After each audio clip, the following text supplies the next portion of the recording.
What's going on, everybody, and welcome to episode 72 of the Game Room Podcast. I'm your host, Rome. And it's Dev. And Dev. And Ty in the chat already. No podcast. Get out of here. It has been, 3 weeks? It was 3 weeks, yeah. But the problem is here on the East Coast, there was a heat wave. My air conditioner died. My central air completely crapped the bed. It was $1,000 to fix. There was an assassination attempt. There's a lot going on here, you know what I mean? A lot in these last few weeks. I know, it's kind of crazy that we took off because we probably would have totally talked about more than video games if we had done a podcast. Yeah. But unfortunately, yeah. So we are back from a little bit of a hiatus. But everything's good now. We're fixed. We're back. Ty's gonna just have to deal with it. Vote with your wallets, people. We don't make a dime on this show. What are you talking? They would vote with their wallets. Yeah, please vote with your wallets. Maybe we'll open up a Patreon. Ty will pay us $5 a month, and then when he gets mad, he'll cancel it. That's what we'll do. But anyways, so it's gonna be a good show today. Good amount of stuff happened over the last few weeks. I mean, obviously we can't go back and talk about everything. I do have a few little things lined up before we get into the week's headlines. But again, let's start from the top. This is the Game Room Podcast, where when our air conditioner is working during the heat wave, each and every week we come in here and we talk about the game headlines from the previous week, get you caught up, get you ready to tackle the week ahead of you. If you like what you see, like, comment, subscribe, hang out with us live. We are extremely interactive with chat. So if you're catching us not live, follow us on Twitter, join our Discord, which can be found in the description down below, all that stuff, and stay in the know. But enough about that stuff. Let's get into the topic of the show, the headlines. Number one in the headlines, as of today, rest in peace to the Xbox 360 Marketplace. The Xbox 360 Marketplace is officially closed forever. It's a day that we knew was coming for a while, but now that it's finally here, it doesn't feel real. Yeah. Gone is nearly 20 years of gaming history for players. Gone is the first online console store that many used as Xbox 360, quickly became the console to have in the mid-2000s. Obviously, PlayStation is on the top of the mountain now, but back then, Xbox just came out swinging with the 360, and it was such a juggernaut, that it just smash hit. And so first we're going to go to a tweet from Major Nelson, Larry Herb himself, who is still around on Twitter. He's not at Xbox anymore, but he is at Unity now. He tweeted, "Almost 19 years on, all good things must come to an end. We are in the final 24 hours or so of the Xbox 360 marketplace. This was yesterday evening. It was my pleasure sharing all of the thousands of marketplace sales and updates I've given over the years. Thank you for having fun, playing fair, and filing feedback. And like you can't mention, at least for me personally, you can't not talk about Xbox 360 without Major Nelson. without Major Nelson. Yeah, I agree with that. I remember coming home from school and like it was always like a video loaded up on the 360, whether it was like him or like Ryan McCaffrey, who's now at IGN, like just those guys. Just like I always remember Major Nelson. My favorite ones would always be like when the new Call of Duty map packs were going to come out, and he's like, "Let's talk about the Call of Duty map packs before they right before they came out." Yeah, they would do like weekly or monthly. Yeah, it was like weekly. Yeah, kind of thing. Yeah, it was really cool. Yeah, it was a really cool content to have on the console platform. Like you didn't even have to leave the ecosystem to get that content. That's how I used to watch like events, like E3 events. If I wasn't here, I was just there watching it through the Xbox. Yeah, yeah, I think that's something that Xbox was obviously like way ahead of their time on when it came to the console space. So obviously again the 360 marketplace is down. But just because the marketplace is gone, that doesn't mean the 360 is officially gone. Yeah. You can't buy games or DLC or other content on the system anymore. And also, the Microsoft Movies and TV app no longer works. However, if you happen to own any games on the console, you can still play them as you'd like. Online services such as multiplayer will also continue to function. You'll also be able to download any content previously purchased and installed on your system. So at least that still exists. For how long, we don't know, but... Can you still install games if you have the disc? Well, 360 didn't need installs. Okay. Yes, Ty, we will be talking about Playground Games opening up a new studio. That is later in the headlines. But yeah, I mean the Xbox 360, it's sad because it's the end of an era that like we both really kind of grew up in. Obviously, like we met each other during that era. So like. Dev, I kind of wanted to also kind of open up the floor in this because, again, obviously we can go back and play these old 360 games, and Microsoft has made a lot of effort to back compat and like really support that. Mm-hmm. Unfortunately, there were some games that were not able to be put on backwards compatibility, so they're gone forever. At least the digital only ones. But in honor of the Xbox 360, I figured we would kind of take some time and kind of go through. Like a top 10, not in any particular order, but like 10 Xbox 360 games that, for us personally defined the generation or meant a lot to us. Yeah. So, I mean, I'll just kick it off. And now, obviously, we're going to have some games that kind of, are on both our lists. Yeah. So it's not going to come out to like a perfect 20, but, it's not a serious list like that. So... I'll start off. For me, I got to go with the game that made me an Xbox gamer and made me desire, and like I'll even say this, not even want, made me need an Xbox 360 over the PS3 back in the day, and that was Gears of War. The Gears of War means so much to me as a franchise. It's probably my favorite non-Nintendo franchise in gaming.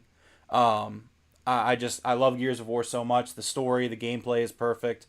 It's just been such a phenomenal franchise. And so again, this isn't like a super strict list. So when I say Gears of War, I mean obviously I love the first one, but I'm kind of talking about specifically 1, 2, and 3. Judgment's fine, but for me it's that original trilogy that like I just remember playing. Getting out of high school every day, getting home, and it's like you, me, Austin. Like, whoever was on, just getting on Gears of War. I always remember that was a lot of fun. Mm-hmm. Gears 2 coming out. I think Gears 2 is probably my favorite of the trilogy, like, overall. Love the multiplayer in Gears 2. And then getting to finish that story in Gears 3 was just really special to me. Yeah, I didn't play Gears until later on, way later on. Yeah, I'm glad that I introduced it to you. Yeah, so we played all through. It was really fun. I enjoyed it a lot. Yeah. My first game isn't as fun as yours. It's not as fun? No, not at all. But it's the game that came with my Xbox, and I played the shit out of this game. I played it so much. Mm-hmm. It was Viva Pinata. Oh. It was a bundle with the Xbox, the original white Xbox that my parents got. And it was like, I didn't have anything else. I just had this game. To this day, I still don't know how to play this game. I put in... You don't know how to play it? I put in maybe 10, 12 hours of this game. I don't know the rules. I got pretty far, but I was just winging it. Like, I didn't know what I was doing. Okay. Yeah, I don't know. I've admittedly never played Viva Pinata. It's like a fun, like, if you like Pikmin, that kind of game, it's one of those, like, you're building a garden and you're managing your little animals or whatever. Right. Pinatas. But, yeah, no, I like this. I like this game. First game I own, but it didn't really make me an Xbox gamer, if that makes sense. Yeah, it was just, it came with the console. I have a game later on that like, cemented me, but it's not this one. See, for me, and I didn't put it in my lineup, but I always remember I got more games with my 360 when I got it, but my 360 came bundled with the Kung Fu Panda Lego Indiana Jones game. Did you play it? I played both of them. Okay, yeah. And like that Lego Indiana Jones game, like I loved the Lego Star Wars, but I think because you started with that. Because I remember playing Lego Indiana Jones, and like I don't think that was what got me hooked with achievements. Like I think it was the original Gears, and the first achievement I ever got I might have been gotten right away. But like I remember like sitting down to play Lego Indiana Jones, like, well, I got to get all these achievements. Like, I think Lego Indiana Jones is my first like completion on Xbox. Okay. And then Kung Fu Panda was fine. Like it was the way you feel about Viva Pinata. So I don't think it was like necessarily fun. Yeah. But like I had it, and like I'd seen the movie at that point. I was like, well, the movie's all right. It's a pretty decent movie. You played it because you had it. Yeah. Right. Yeah. But let's move on. My number 2 on the list, and again, this is broad and cheating because it's like not just one game, but it's not every game in the series. Call of Duty. And for me specifically, the ones that I think of are World at War, Modern Warfare 2, and Black Ops 1. World at War was my first Call of Duty. I missed the COD 4 hype just because I just didn't get it that year. Played it afterwards and loved it, but Call of Duty, like, there's something that's really special about that era of Call of Duty that I don't even think the modern Call of Duty has been able to fully recapture for me. In a sense that, like, again, like I talk about, like, just coming home every day after school, or like in summertime, and it's like, what are we doing today? Like, whole squad's getting on. We're playing for 14 hours straight, just running Call of Duty multiplayer. So what was the first Call of Duty game you played? Was it just Call of Duty? It was World at War. World at War was my first one. We would run a lot of hardcore search and destroy, so a very specific mode. And then, like, also, because I hadn't played COD 4, like, I also was playing COD 4 around the same time I was playing World at War. And then Modern Warfare 2 launched, and that was, like, for me personally, that was the first time that I really felt like I was part of, like, a mega launch of a game. Okay. Like, obviously, I'd gotten games at launch before, but there was something about...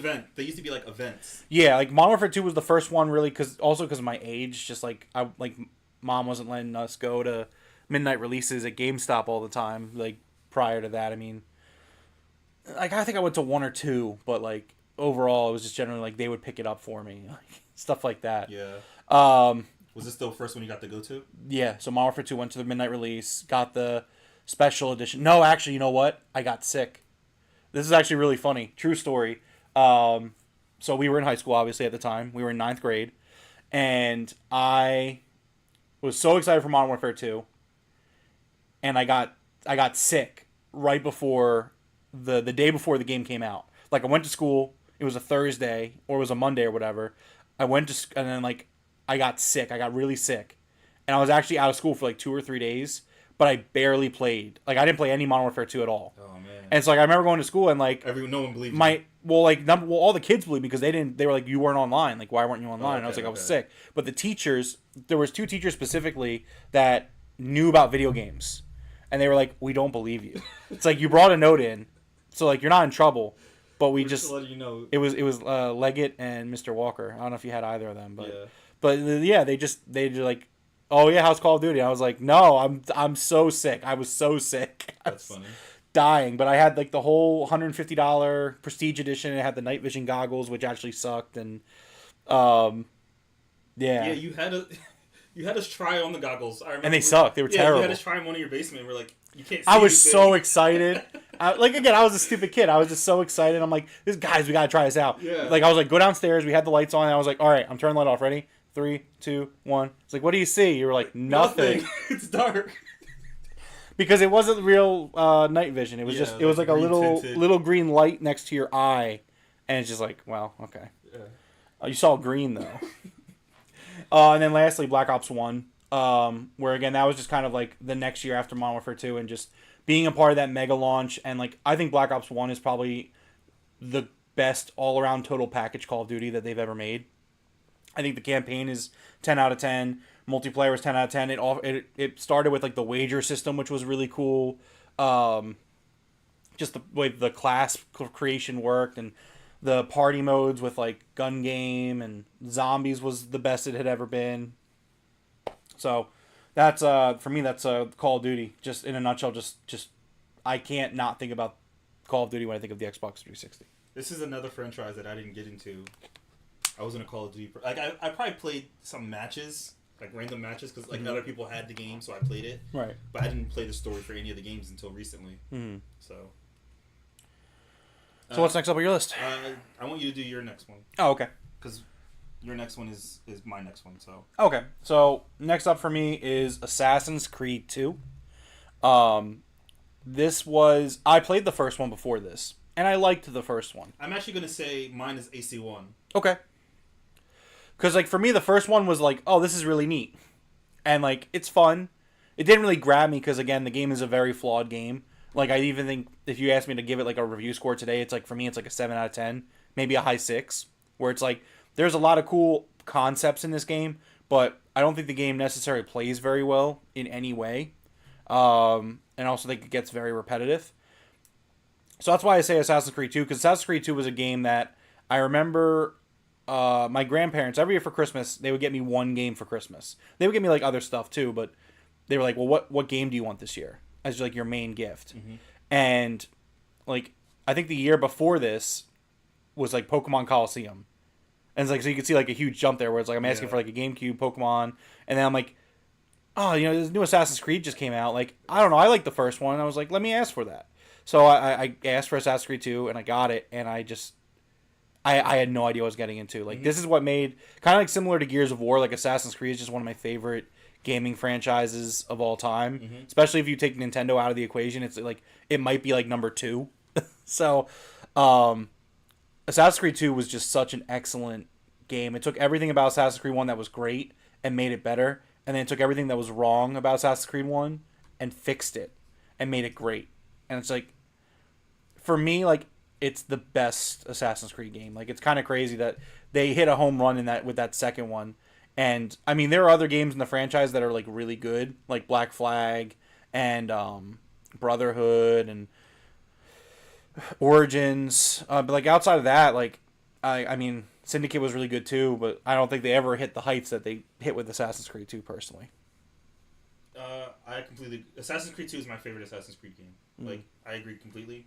The reason I say Assassin's Creed 1 is because that feeling you had playing Assassin's Creed 2, I had already felt it in Assassin's Creed 1. Okay. It was like, whoa, I've never played a game like that before. Like, it was amazing. But Assassin's Creed 2 is what locked me as a fan for Assassin's Creed. Mm-hmm. But just like, I don't know, walking through the city, being on a rooftop and jumping down and assassinating someone in the first game, it was just like, what is going on? Like, you know what I mean? Yeah, I guess I did feel that way after the first game, but I guess like 2 definitely cemented it. I agree with you 100%. Maybe 2 like gave me like revisionist history to it. Maybe because I don't know, but I mean I'm sticking with 2 still, but yeah. I even remember how I got the game. My uncle was like he's a big gamer. He's actually got me into World of Warcraft. He like paid for me to play World of Warcraft with him and like his friends. And he was like, "Have you played this game?" I was like, "No." He's like, "Here, just play it. Like take it home, play it. It's yours. You can keep it." And I was hooked ever since just playing that. That was a Nuge. A Nuge was like, "Hey, you got to play this game." I was like, For what? For the first one. Oh, he was. Well, he lent it to me. Okay. But it was him that like turned me on to it because like I had heard about it. And he's like, "Hey, I've been playing this really great." Because he would ask me questions about games all the time, and like I was like always in the know about stuff. And then he was like, "Well, you haven't played Assassin's Creed?" I was like, "Oh, it just came out, like or whatever. Like you gotta play it here, borrow it." And I borrowed it for a weekend. And like again, like at the time, I was like, "This is crazy. Like what? Like this is like." So yeah, I did get that feeling with the first one, but I think the second one is just so good that it's gonna get the nod for me. That's definitely a point for physical media. Being able to be like, here, go play. Yeah, hey, you haven't played it? There you go. Put it in the Devro is wrong tab in the Discord, which you should join our Discord if you haven't. Anyone watching? All right. So I guess, do you want to do your next one? Or do you want me to go back to me? Actually, yeah, because I skipped over one. So okay, yeah, go ahead. Viva Pinata was the first game that I got with my Xbox 360. but there was another game. The first game I paid money for. Oh no! And I remember this vividly. I had gotten. It was in the middle of the summer, and I had gotten money from doing something outside, like with a neighbor, and they gave me like $20 or something like that. I don't remember what it was. And I was like, I'm gonna go to Rite Aid, and like with the $20, they had games at Rite Aid, and they had a game in there called Superman Returns, based off the movie. I paid $20 for this game at Rite Aid. And again, this was another game that I played the crap out of because it was the second game I owned, and I didn't save up. Did you like this game? I mean, I didn't have a choice. You know, it was either this or even Pinata. This one I knew how to play. I mean, I guess I'd rather play Superman. Yeah. Although I think Superman's the worst hero of all. That's just me. And I don't know. It worked. It's weird you don't get Superman games ever. I guess he's too OP, or I don't know. I don't know why they don't. But this game was. Remember when everyone thought Rocksteady was making a Superman game? Yeah. And then it turned out to be Suicide Squad killed the Justice League. Should have been a Superman game. It probably would have been better off if it was. Definitely. This looks better than Suicide Squad killed the Justice League, to be honest. This does look really fun. The camera looks really nauseating though. Like I don't understand what this camera angle and this B-roll is doing. When you're flying, it looks really rough. Follows. It looks really rough because it's like over the left shoulder. Yeah. Like why is Superman not centered? Turn the camera, I actually don't want to even keep looking at it. It's making me nauseous. Really? Yeah, a little bit actually. I don't know why. I don't know. It was a fun game though, but it was the first game I spent money on. So. Cool. So next up for me is very similar to you. This is technically my second Xbox 360 game. Gears of War 1 was my first. I got these both at the same Christmas. But so when I got my Xbox 360, I went over like friends' houses because it was Christmas was coming up and I really wanted one. My parents said like we're gonna try our best to get you one, but which one do you want? And I said okay, let me look. And like I went over to friends' houses. I played Xbox, played PlayStation, and I ended up going with an Xbox obviously because of Gears of War. But like when I said Xbox, I also said what games I wanted, and there were some things I played. Like I went over to someone's house, played like Rock Band, and obviously Rock Band's on both. But at the time, I'm like, well, I played it on the Xbox, so I like if I get an Xbox, I'd like these games. But one game I did not ask for, and I'm not sure what made them get this game. So Christmas comes around, I open up my Xbox 360, I open up Gears of War, and I'm like, great, awesome, and I'm super excited. And then I open up this other. He's like, "Oh, we have one more gift we forgot to give you," and they give it to me, and I open up. It's a book bag. Keep in mind, I'm in 9th grade, so I'm like, "Oh, okay, cool, whatever." Toss the book bag aside because I'm like, I have a fucking Xbox 360 here in Gears of War. Yeah. I want to go play this, and they're like, "You should take a look again in the backpack." And I'm like, "Why? It's just a backpack. Thank you, but I don't care." I know what the inside of a backpack looks like. I know. Yeah. They're just like, you really should just take a look inside the book bag. And so I go and I like open up the big pouch and there's nothing in there. And they're like, we meant the front pouch. And I'm for the big one too. Yeah, like well, like where was like good thing they told me. Like I would have went to school. But so GTA 5 in your book bag. GTA 4, yeah. I open up the book bag and there's a sealed copy, Grand Theft Auto 4. I spoiled it by accident. Yeah, you did, but it's okay. Grand Theft Auto 4. And I love Grand Theft Auto 4. Like the way it leans into like realism. Maybe a hot take. In fact, I know this is a hot take. I like GTA 4 more than I like GTA 5. I love how grounded it is. I think the writing for GTA 4 is just phenomenal. The way they capture Liberty City is just so extremely well done. The tone, the universe just feels right. Mm-hmm. And I think GTA 4 is like the most underrated game in the franchise because I really just don't hear people talk about it very often. But I loved GTA 4. I think it's almost the opposite. I think as time goes on, I hear more respect for GTA 4. Well, that's good. I just feel like I don't hear it, but it definitely deserves it. All right. Next up is yours.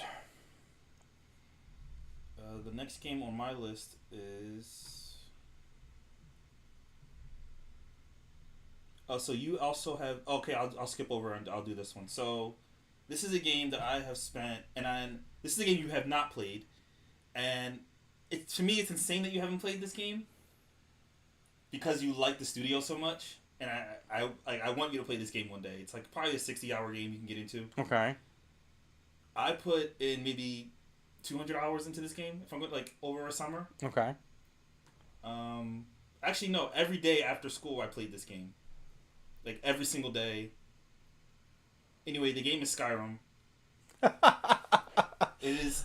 Oh, this game, that's fair. This game, like, it's one of those games where you're done playing it and then you have dreams about it, and then you go to school and you're thinking in the game, and like everything about the game is running your life right now. That was this game for me. So that's fair. It is a very weird one that it was never played. It was just a game that before I had my own money, like I just wasn't getting every game I wanted. Like I wanted Skyrim and it just never happened. And then now it's like I have it, but like just it's in the backlog. And it's like I've played like so many other Bethesda games, and like people are always like, "Wait, you haven't played Skyrim, but like you've played like all the Fallouts," and like yeah, I just haven't gone around to it. Because to me, this one, and I know one thing that turns you off is hand-to-hand melee combat. Yeah, but with an RPG, like it's a little bit more forgiving. Yeah. This is my favorite of the Bethesda formula. Like, I like Fallout. I know I'm gonna like Starfield whenever I play that, but it's Skyrim or Elder Scrolls games are just that's where it's at. Yeah, it's understandable. Okay, one day I'll play it. One day. I mean, hey, like you didn't play Gears of War or like any of the Call of Duties until like the past 2 years, so you know I'm allowed one. But so next up for me, and it's this game specifically. Like I know, like you're probably gonna pick like other games in the franchise. Oh, is it this one? Okay. So here's the thing: when I got an Xbox 360, crazy. To say this out loud is crazy. I was not a fan of Halo. I was not a fan of Halo 3 specifically. I played it like once or twice at a friend's house, and I was like, "This is all right," but I mean, like, I think Call of Duty is a better first-person shooter. Yeah. What was your introduction to Halo? Halo 3. Okay. And I went over to a friend's house and played some multiplayer, and I don't know. I to be fair, it wasn't like the full Halo experience. So like, it was like whatever. Like I didn't hate it, but I just didn't really care. Mm-hmm. And so like I had Halo Reach. I bought Halo Reach when it came out, and I was not expecting much. To be fair, I had played Halo 3's campaign at that point. But so I played Halo Reach, and like, I fucking fell in love with Halo Reach. Like I loved Halo Reach, which is really sad that I fell in love with Halo as Bungie was giving up the reins. Yeah. But I remember playing it, and I was like, I thought the campaign was just freaking incredible.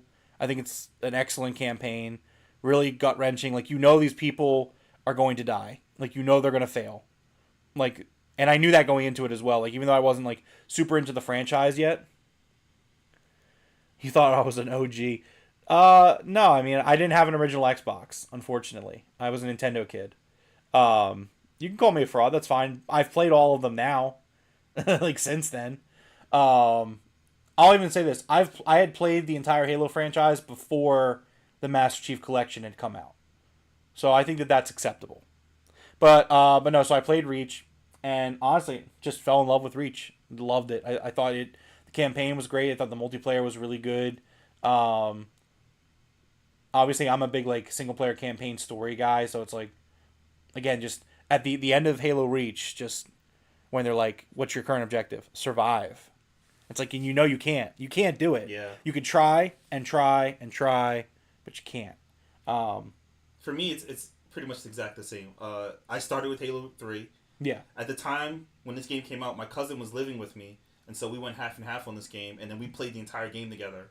So like when I had Halo 3 has like the memories and nostalgia tied to that is like co-op the entire game, and like we played it all throughout the night. It was a lot of fun.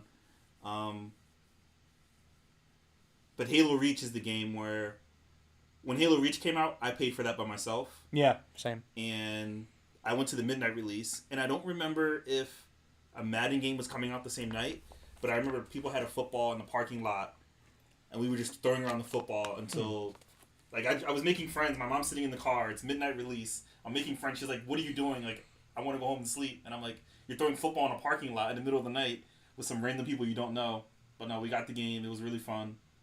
So that's also the beauty of like the physical. Like, I'm not trying to make it a thing, but it's like, you're right. But it's like, man, going to a midnight release, like that was special. Like that's something that like the newer generations will not experience. No. And like I legitimately, Like you they, could say they won't experience it physically. I think they'll. I don't still know. have I don't think people- it's the same. I don't think it's the same at all. I don't know. Being in a Discord waiting for something to drop, like, hey guys, the game goes live in like 5 minutes. I just don't think Discord I call. just don't think it's the same thing. Because Yeah, you're I just guess. sitting around at home, like maybe like, oh, I'll just watch this YouTube video until it goes live, or I'll just like get something to drink real quick, and like. Unless it's something co-op and you have like online friends who are. I guess I don't know. For me, it's just not. I don't think it's the But, same. like, yeah, it's not. There's not. They're not strangers. You know Yeah, what I mean? exactly. If there's something special about meeting like-minded people that you don't know and just sharing excitement, like I'll always remember like going to a midnight release, like Gears 3 was one that always stood out to me because like I was really going through some stuff at that point, and personally, and, like I didn't even think I was going to be able to afford Gears 3, and I remember going to that midnight release and it was just like for that 4 hours when I waited in line for Gears 3, like none of my problems mattered. It was just like I'm standing outside of this GameStop with like 20 other people, and we're just talking about video games and Gears. My Zelda ringtone goes off, like, oh, Zelda, I love Zelda. Like, oh, Skyward Sword's coming out. You excited for it? Yeah. And then, like, someone's Metal Gear thing goes off, and it's like, whoa, Metal Gear, cool, no way. And you start quoting Metal Gear, and, like, next thing I know, it's like, this is just fucking awesome. Another reason that this game is really special for me is because I didn't have online multiplayer with 3. I didn't have Xbox Live with 3. I had Xbox Live when I had Reach. Okay. And this was, like, the first game I played online, like, consistently. Like, made friends online through this game. Like, Xbox only friends, but still, you know what I mean? Yeah. And, yeah, I just played this game. Like, Hologram. I remember my loadout. That's how much I played this game. Like, it was a lot of fun. So what's your next game? I mean, this was... Right. Yeah. Okay. So next up is, for me... So I love Rockstar. The previous generation loved Bully, loved San Andreas. I talk about how much I love GTA 4. But, like, when I'm playing those games, like, that is a build-up of a franchise. Like, I had played San Andreas, and, like, that led... Like, I guess Bully is kind of the same thing, but, like, I was a big Rockstar fan. Still am. Mm-hmm. I remember the first time I picked up Red Dead Redemption. And we started it, but you have to go back and play it. Yeah. What a fucking masterpiece. Like, what a game. I love Red Dead Redemption 1. I love 2 as well, but, 360 talk, so I love the first Red Dead Redemption. I love the moments of, like, when they choose to put music into the game. Like, you would complete a certain, like, chapter ending mission, and then, like, as you're traveling to your next, like, journey or adventure, they throw, like, Far Away from Jose Gonzalez. That's how I remember the song and the artist. It's like, that game is just so special. The multiplayer was also extremely fun. Obviously, this was like pre GTA Online, but you could see the DNA of GTA Online starting to form in games like Red Dead Redemption. Okay. And I just love it. John Marston's one of my favorite game characters of all time, and I just think the game is so gorgeous despite its technical obstacles, I guess, or deficiencies. But I love this game. So what's next on your list? Next on my list is... I'm kind of stealing one from yours. I guess we'll both talk about it. Sure. This game specifically, it's not even the best game in the franchise. It's probably considered the worst. But for me, it's BioShock Infinite. Okay. I have a lot of like strong ties to BioShock Infinite and the Xbox 360 and just that game in that era. Was it 360? Mm-hmm. Okay, because I remember 360. I'm not sure, but yeah, I just love that game. Like. Yeah, I mean, so for me, it's not BioShock Infinite, but for me, BioShock 1 and 2 are just phenomenal games that are on this list for me. These were games that I became obsessed with when I played them. I'm in a really weird camp where 2 is my favorite. I don't even think that's weird. No, I feel like a lot of people don't. I think 2 is the least favorite for a lot of people, because 2 was the one that wasn't made by Ken Levine. But I just think 2 just played so well. That's the thing. I think the gameplay of 2... bolstered it to where people love 2 because of the gameplay. People love 1 because of the story. Yeah. And I think Infinite is the weak of the yeah, I don't think Infinite does anything necessarily better than the other 2. Yeah. Which is a real shame. But yeah, I loved BioShock 1 and BioShock 2. Those are just 2 very special games, whether it be the Andrew Ryan Atlas plot twist in the first game, or just being like feeling like a badass in the second game where you're the big daddy, you play as a big daddy. You know, that's one of the games on the list, right? For me, Bioshock 2. Oh, really? Yeah, because I played 1. I didn't play 2. Yeah, 2 plays really well, and they play around with the dual weapon type thing where it's like your right hand is your weapon, your left hand is your plasmid, and that was something I always loved more than the first Bioshock, because in the first Bioshock you had to either have a gun out or you switch to a plasmid, whereas in 2 they were like, okay, well, let's give them a gun and a plasmid at the same time, which led to a lot more gameplay variety and gameplay strategy, and I really loved it for it. For me, the reason I chose Infinite specifically is because it was a different feel. Like being out in the open, being up in the clouds, it made you feel open. You know, you're not hunkered down under the sea. Mm-hmm. So I felt, and in a way, but it was still scary because it was like I was still trapped. Even though, they play on it a lot with the bird and the bird cage, and you know, Songbird, yeah, and then the twist at the end. Well, you are the bad guy, and that's your daughter, and it's like... And there's always a lighthouse. There's always, Again, there's some really cool stuff about Bioshock Infinite, but for me, it just doesn't do it the same way the first 2 did. But I did hear, and I haven't played it, the DLC for 2? Infinite... Oh, Infinite? Plays like 2. They say it's the best version. Like, you get the best of both worlds. I actually don't know if I played the DLC for Infinite. Yeah, it's the one where it's like a... I don't know, I can't even explain it, but everyone says it brings the best of the both worlds of Bioshock 1 and Bioshock 2. I just realized if you didn't buy the DLC for Infinite... Oh, well, I guess Infinite's probably backwards compatible, I would assume. So. I would hope so. Yeah. Anyways. Okay. So next up on my list is Left 4 Dead. This can go for either of them. I mean, although 2 is obviously the better game. Mm-hmm. Left 4 Dead was such a special game because it was so damn good at what it was. Just playing co-op, getting 3 other friends on there, and like there wasn't like a whole lot of like replayability, but at the same time, like I don't think anyone ever complains about that with that game because it's just so good. Yeah. That it's like you'll play through the same 4 maps 100 times. Like you just will. Like what do you like? It's that good. Yeah. But yeah, so Left 4 Dead, love 1 and 2 for sure. Yeah, that's a game I never owned, but I played a lot of it. Like, it's a really good game. Yeah. That was one that I always had fun going for the achievements for, Left 4 Dead. But yeah, really great game.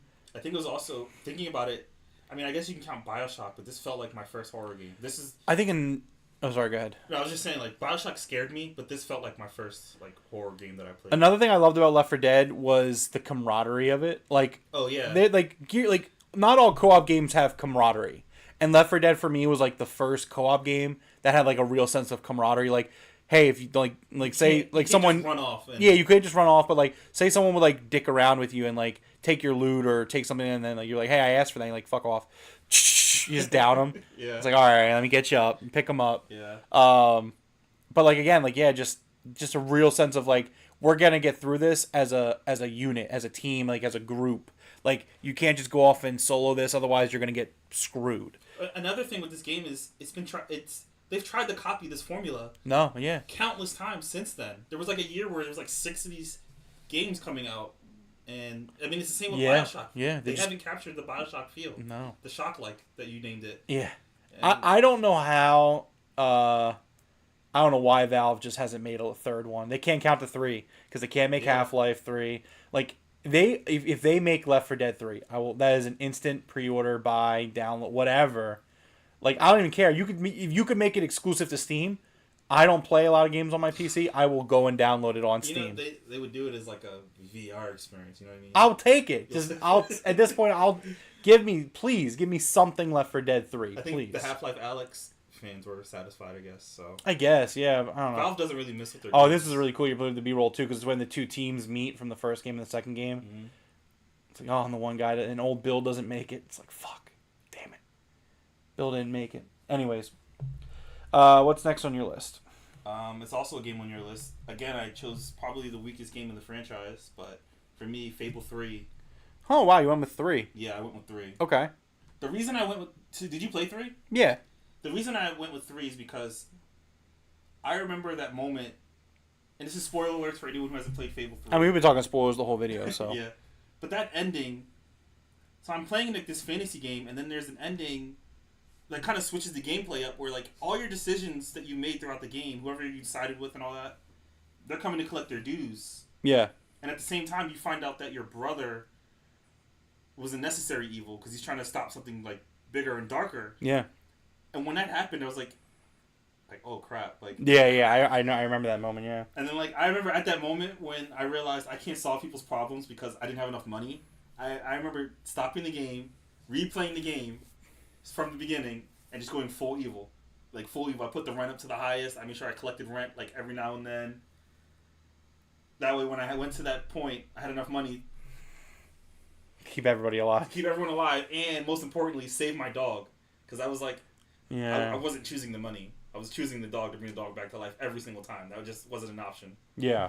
So, I mean, for me, it is Fable 2.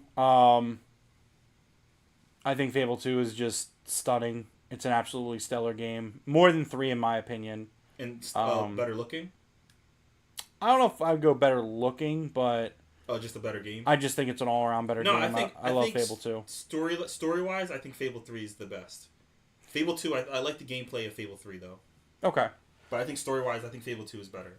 Okay, that's fair. Mainly, it's been a long time since I played the Fable 3. child of the king. You're playing the child of the main character in this game. Yeah. It's a created character, I believe, but you play their child. I just always enjoyed the universe of Albion and Fable 2. It was such an adventure, and it was kind of like one of the first RPGs I had played. Really, like, I don't want to say ever, because like obviously but like Nintendo, outside of like Pokemon and like Paper Mario, like I wasn't before the 360. I was like primarily a Nintendo kid, so like RPGs were like kind of scarce at times. You know what I mean? Mm-hmm. So like I remember playing Fable, and it was kind of like, oh, this is a really cool like action RPG that like I just honestly didn't play many of them, and I like really like, again, like this is just, it's a very like we talk about like it's a romance game. It's just like it's like third person action RPG, like you just feel cool, and like even though the characters models look after ugly. Skyrim. Before. Okay, so yeah, I guess this was the first RPG I played then. Yeah, so loved Fable 2. Yeah, it was just a special game. I'm a little, like, I've said this before, I'm a little worried about the newest Fable because I think this is the feeling I'm chasing. I'm chasing Fable 2 and 3 feels. Mm-hmm. And I don't know. Like, for example, Magic, Melee, and Range. That was like, they were mapped to 3 different buttons. Yeah, and, I remember that, yeah. They were like very color coordinated and I don't know, it's just, I want everything about that back. Well, I do want to say I think it's going to be a little bit more modernized, but I mean, we'll see how it plays. I mean, I'm optimistic. I'm not worried about the humor aspect of it. Or the I'm story. not worried. I wouldn't say I'm worried about the game at all. I think Playground Games is a talented studio, and no, they're talented, but like this is their first. You know, I mean, we're going to talk more about them later, but this is like their first non-racing game. Yeah, but I would push back and say that like just because it's a new genre doesn't mean it's going to be necessarily like not great. It doesn't mean it's necessarily great. I look at Guerrilla Games, and they were making Resistance, and they were Killzone. Excuse me, they were making Killzone. They were making first-person shooters, and they were like, "Hey, we really want to make this Horizon game." Like, for me, that's the same thing. That's a developer that wanted to do something out of their wheelhouse, and they ended up actually being like masters of the genre in that wheelhouse. Yeah. So I mean, like, I'm gonna give Playground Games the benefit of the doubt. Oh yeah, same. And I think Fable's going to be very, very good. I hope so. What's your next game? So we should be on our last games, I think. Or you have 2 left on you. Yeah, I did this one, so go ahead. Oh, okay. Yeah. Well, so I have one more off my list, but I'll talk about this one first. Last one for me on my list was Resident Evil 5. I had played 4 before this on the GameCube and loved it, but damn, was it so cool to play Resident Evil 5 with a friend. And like I know like a lot of people kind of like didn't like that. I feel like it's a black sheep of the franchise because it definitely like embraced a more action oriented direction. But like, man, there was something so cool about like, I'll never forget, like I played with my friend Chris, and we played Resident Evil 5 for like 2 weeks straight. We mastered everything. We unlocked everything, the infinite RPGs, like everything. Got all the achievements. The DLCs dropped. We played the DLCs. It was just, that was one of those games, a lot like Left 4 Dead in a way, where like that was a game that just felt like there was some real camaraderie just going into it. And like, again, like not every co-op game gets that sense of camaraderie correct. And Resident Evil 5 doesn't do it as well as Left 4 Dead, but I still think it's a really special game in its own right. Okay. What's your last game? I haven't played any Resident Evil games. Really? Yeah, not a single one. I didn't realize this. I think that's also on our list, like just Resident Evil. Yeah, we're gonna. Resident Yeah, Evil. we have. We're gonna have to. Last on my list isn't a game, but it's something that I use a lot, probably for the first time on Xbox 360, and it's just Netflix. Okay. Netflix was the reason I had Xbox Live my mom paid for it, and yeah, that's it. I mean, at the time, I just remember we were doing disc a lot. Mm. We were getting like 1 or 2 discs every month. I remember we watched all of as a family, we watched all of the Avatar series. Okay. Through the disc, but then like switching over to like, hey, Netflix is just on your console, like watch movies from your Xbox 360. Yeah. And then last one for me, I guess, because I didn't add this to the list, but like, man, 1 versus 100. That was such a cool thing, and I wish they would do it again.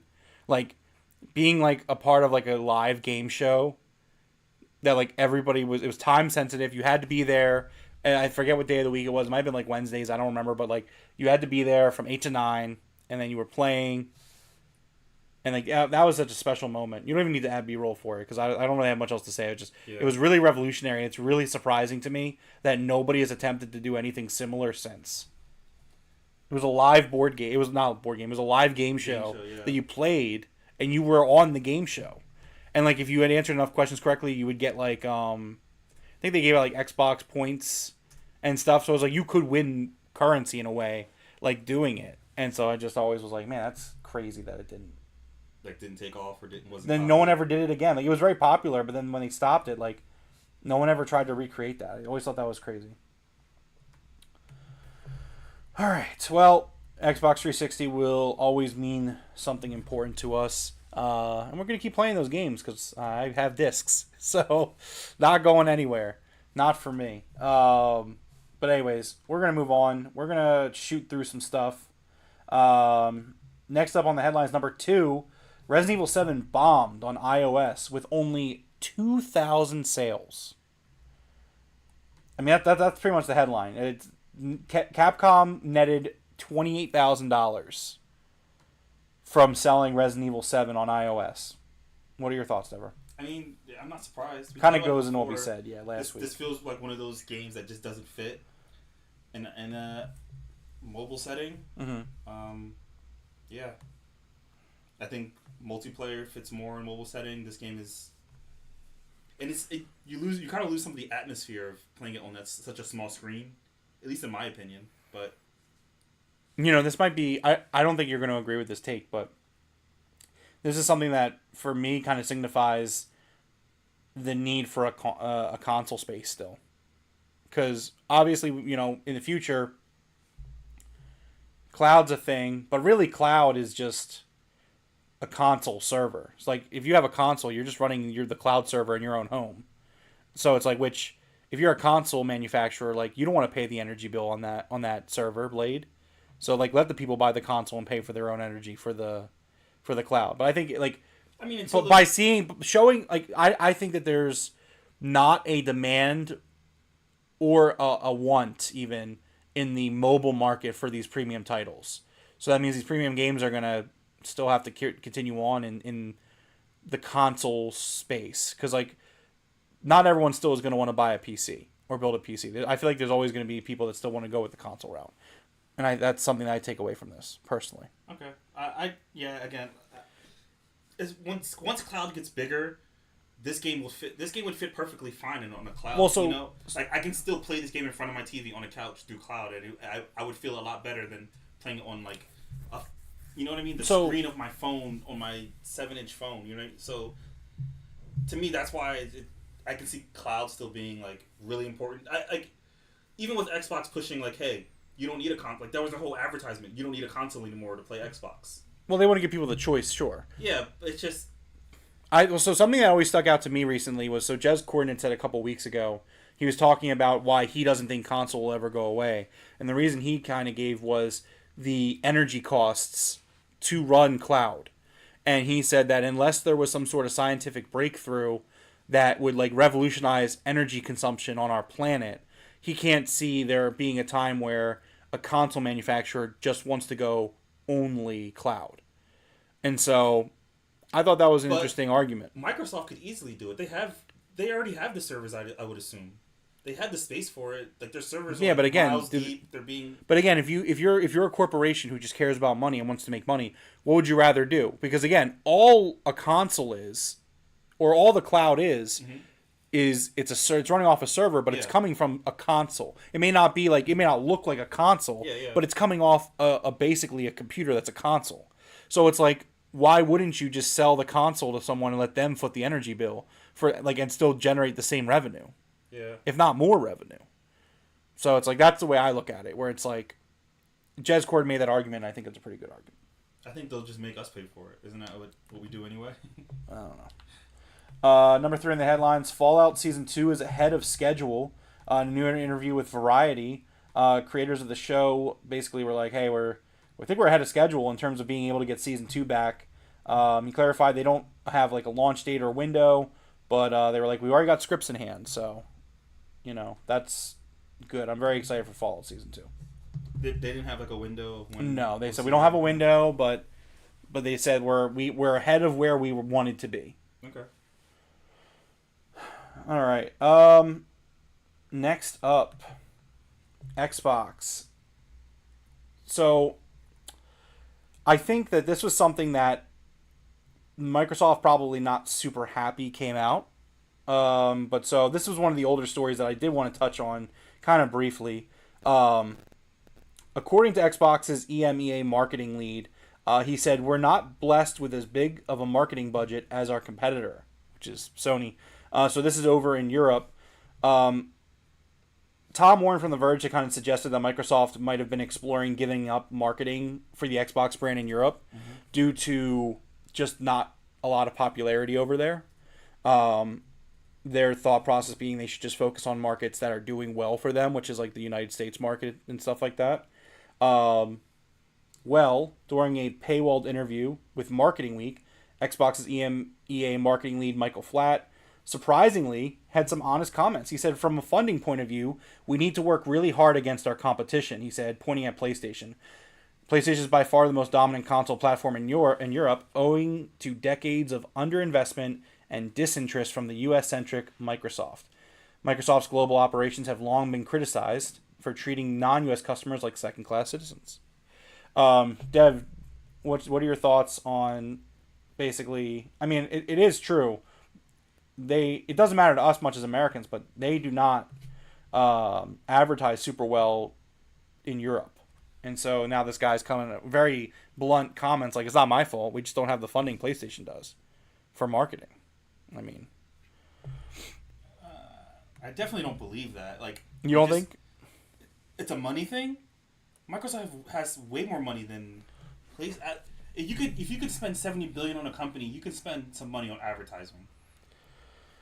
It sounds like one of those loop like not a lot of people are in our ecosystem, so we're not going to advertise to them. But you're not going to advertise. You know what I mean? It's one of those loops. So carrying on, Flat lamented that PlayStation, quote, regrettably outspends Xbox in Europe when it comes to marketing. Quote, they're blessed with marketing funds that we're just not able to enjoy. But that's totally fine, Flat continues. We adopt what I would call a more fiscally responsible approach to media investments. We're not blessed with huge media budgets, so we have to be quite scrappy, really, and quite tenacious to fight for funds that would probably go somewhere else. What's weird for me is, why did Xbox care so much about the CMA's ruling on the Activision stuff if they didn't care about Europe? It's kind of weird. Yeah, it almost sounds like it's out of their hands. It's more of a Microsoft thing than an Xbox thing, where somebody's like, hey, they're not buying our games, so let's not fund advertisement there. But if you fund the advertisement there, they'll buy your games. So Ty says, people who say $1 trillion company can't afford marketing are so off base here. This has nothing to do with Microsoft, but everything to do with Xbox and resources. I mean, I don't think it really matters whether it's coming from Xbox or Microsoft. It's just what this guy's saying. This head of marketing for Xbox in Europe is like, we don't get a lot of money to spend, so we do what we can with what we got. Yeah, they're not getting the money to spend. Yeah, it doesn't matter who it's coming. It doesn't matter where. It does matter where it comes from. Well, not that, but I mean, whether Microsoft or Xbox doesn't want to further invest in marketing, I mean, for me that's kind of irrelevant. It's just that's not what they're valuing. Ty says they are using European resources for something else more than likely. Not great, but this isn't really a Microsoft issue. It's Xbox resources. Xbox cares about PC and cloud in Europe. That's a fair point, actually. And like, but why would they care about PC and cloud if you care so much about PC and cloud? Why aren't you advertising for that at least? That's fair because they're saying they're just not getting advertising. Period. Yeah. So I don't know. But we're gonna move on for the sake of time. The FTC strikes back. Basically, so Xbox raised their price for Game Pass while we were gone on our break, and they introduced a new tier replacing Core, which, again, for the sake of time, like, not going to get fully into. I don't think it's as big a deal as some people are making it out to be. Like, obviously... Is this the same as 7? 7? No, no, it's not. It's not the same. Okay. So, with Xbox... They changed the prices, which, look, price increases suck in general. I don't think the $3 more a month for Game Pass is that big a deal, especially considering that they are adding Call of Duty and other things. Even if they weren't adding Call of Duty, I still think the value for Game Pass is there for me personally.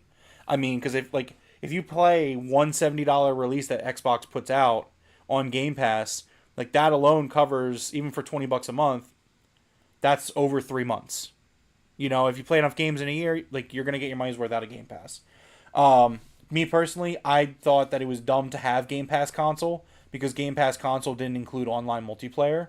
So, like, for me, I always thought it was weird not to just go with Ultimate because you get Game Pass console, you still got to pay for Game Pass Core. It's like you're not really saving money that way. Unless you're not going to play online. I guess, but, like, I don't know.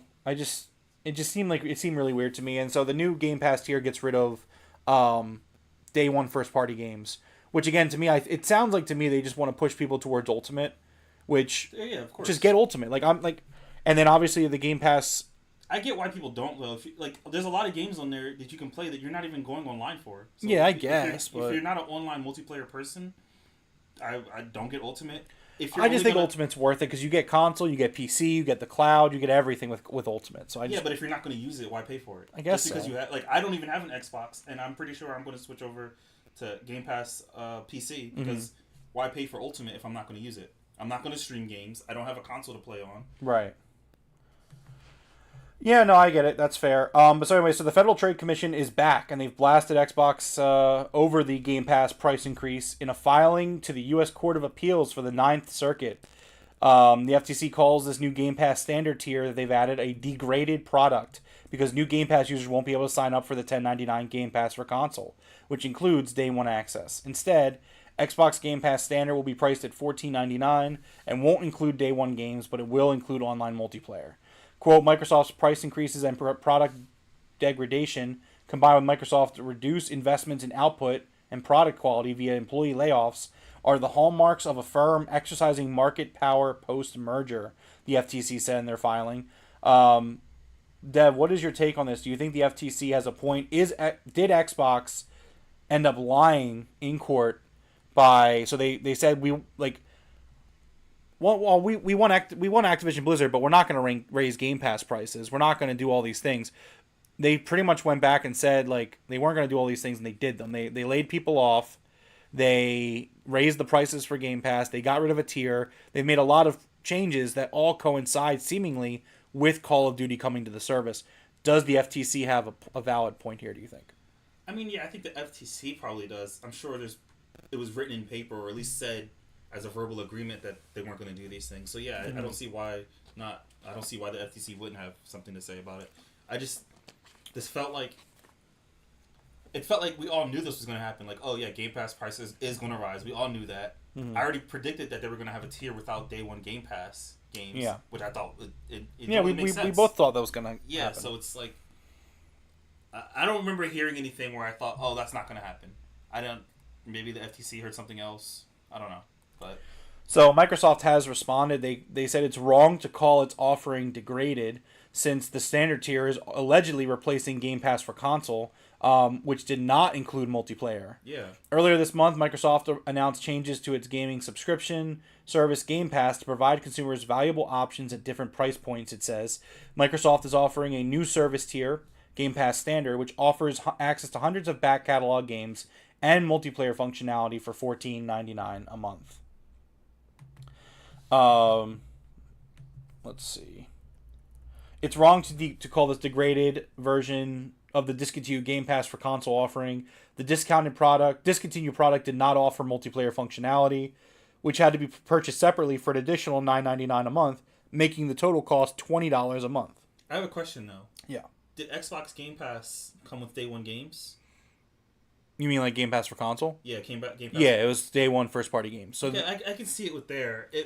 If you're gonna replace a product and remove something, I know you're adding online, but I think day one games is way more important than online play. It's different for everybody, I think. Like Starfield. Starfield's a huge game that's really important to day one Game Pass. It doesn't matter if I play online or not. That's why you get Ultimate.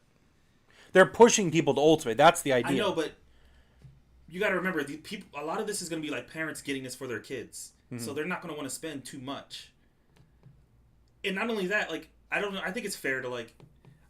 I think the day one games is more important than online play. I think that's above. So replacing it and keeping the price the I think same. it's 6 eggs one way, half a dozen the other. I think it's whatever floats your boat. There's a lot of people on Xbox who just want to play competitive games like Call of Duty, Halo, Gears. Like, that's what they want to do. Not everyone's like that, but there's a large amount of people that are like that. But you think that's more important than the new Call of Duty coming out or Starfield dropping? Like, I think they both have different values, which is why they have two different tiers that reflect those values. It's like, hey, what matters more to you? Do you care about the day and date games? Because if you don't, then you just get Game Pass Standard for $15 a month. But if you want those day and date games, you get Game Pass Ultimate for $20 a month. I guess I do think online should have been included with everyone. And to be fair, the Game Pass Standard, they will get the games. They're just not day and date. It's not like they never come to the service. It might be like 3 months, 6 months down the line, but like those games will come to Game Pass Standard. That's true. So that's what's going on with that. We are not done. The FTC is back and with a vengeance.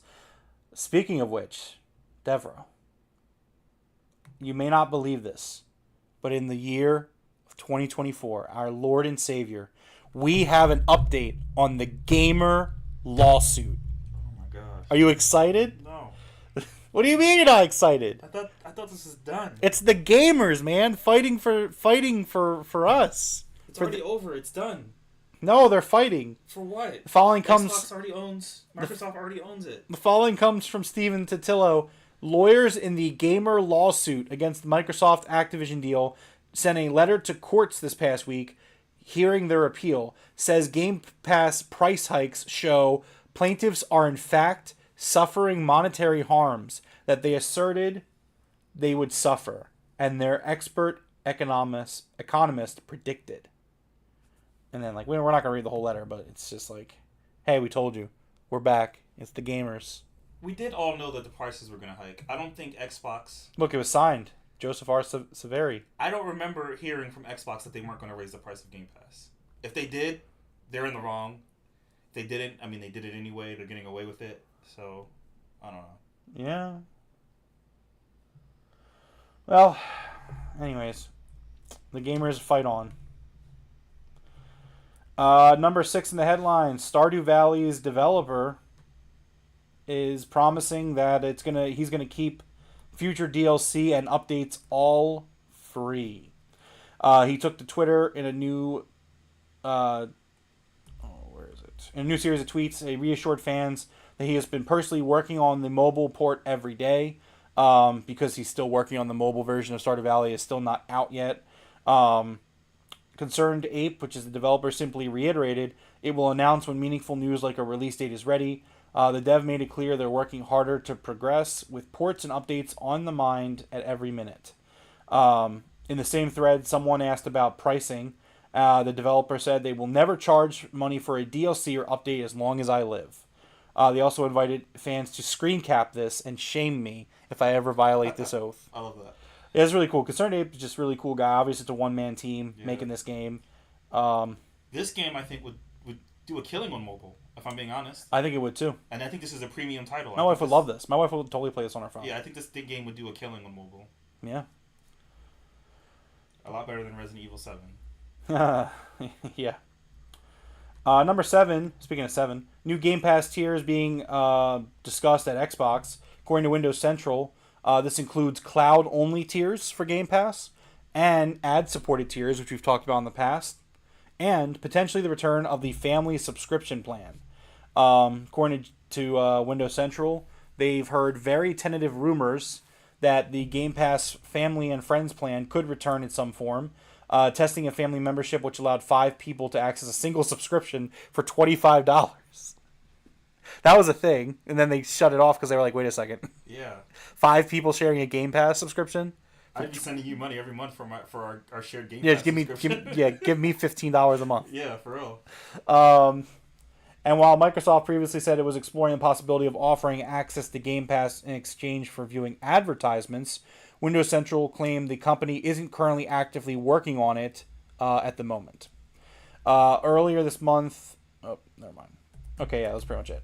So yeah, they're working on a few different tiers, including... there was rumors going around about a cloud-only Game Pass, where I think it would be like... I think they were throwing around like $6 a month. Which, again, I think that's... I don't think cloud is there yet, but I think that's genius. Yeah. Make it as a la carte as you want. Mm-hmm. So yeah, we'll see what happens with that in the future.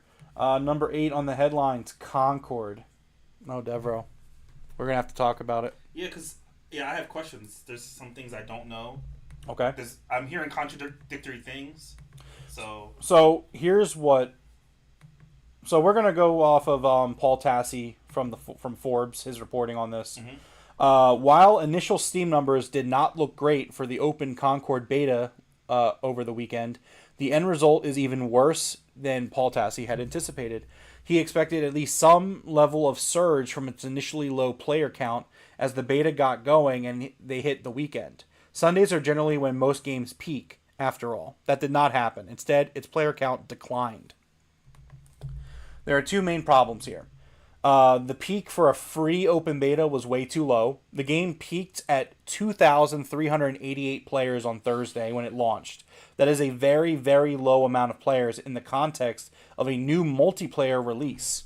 And while you can't expect every game to do Helldivers 2 numbers, which was a surprise success, this number is very bad for a PlayStation IP, just PlayStation IP alone. It's even worse when you remember that this is a free beta, free open beta. Yeah. The game's coming out in a month, and it costs $40.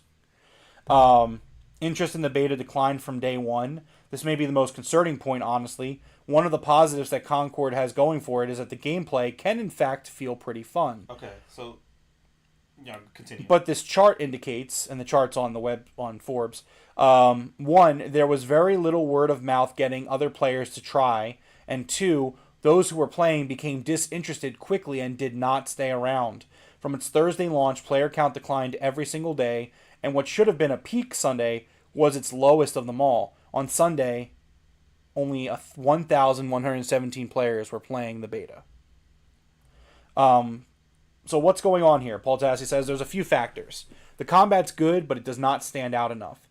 Even if it's a competent hero shooter, it's another hero shooter in a crowded market, and it does not do enough to stand out enough from the crowd it's competing against.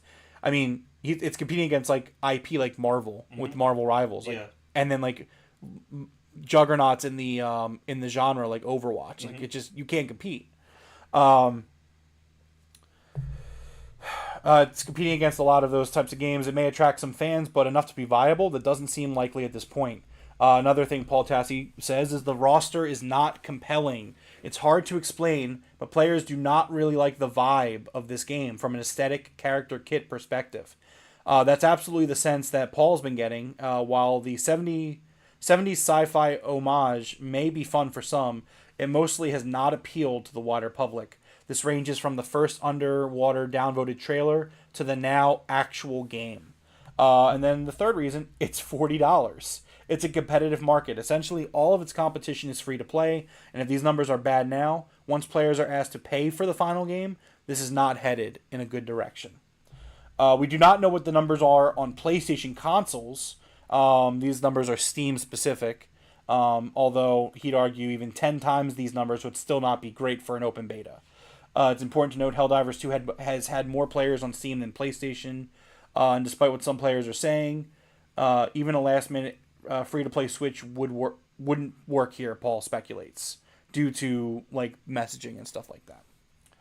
I thought this was really funny because, and I made fun of it in the Discord, but so this game bombed as Paul mentions in his article, and like no one played it. There wasn't a lot of interest, but IGN made sure to put out that glowing review. Like it was just.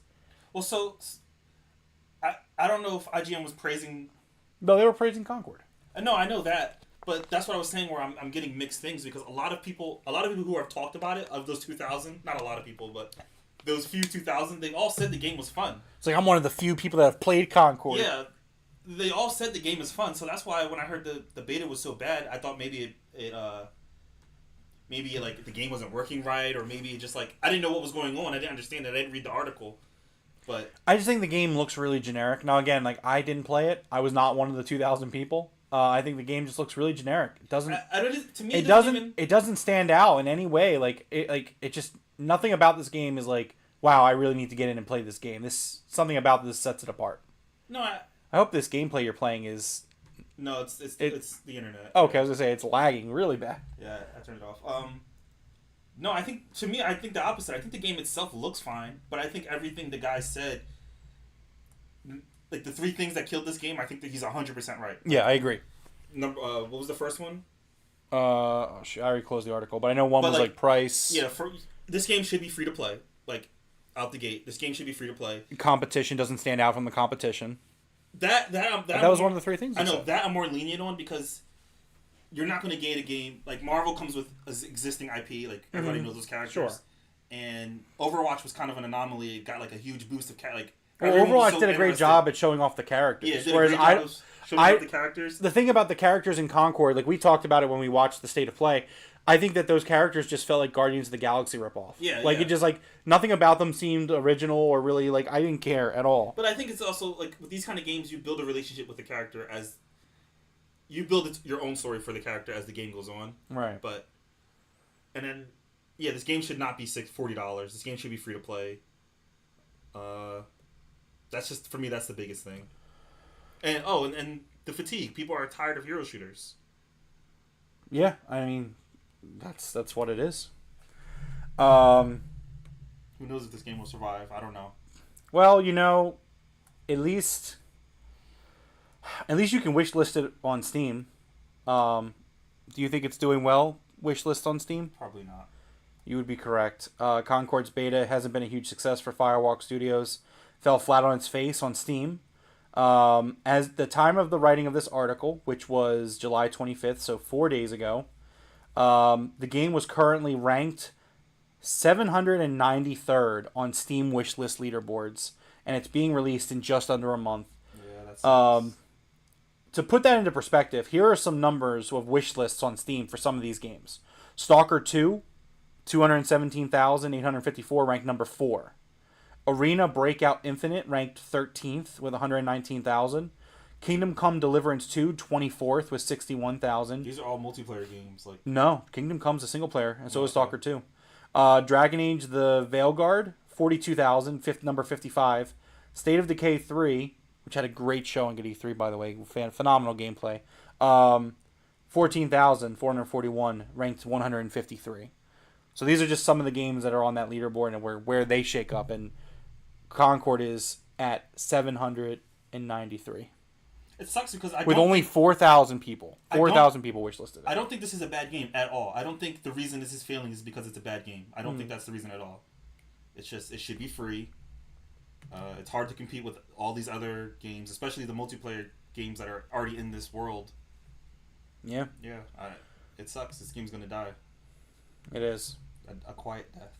A very quiet death. Yeah. Number 9 in the headlines, some dumb stuff. Assassin's Creed Shadows team decided to address criticisms in new message for the Japanese community. I thought this was so stupid. Personally. So I agree.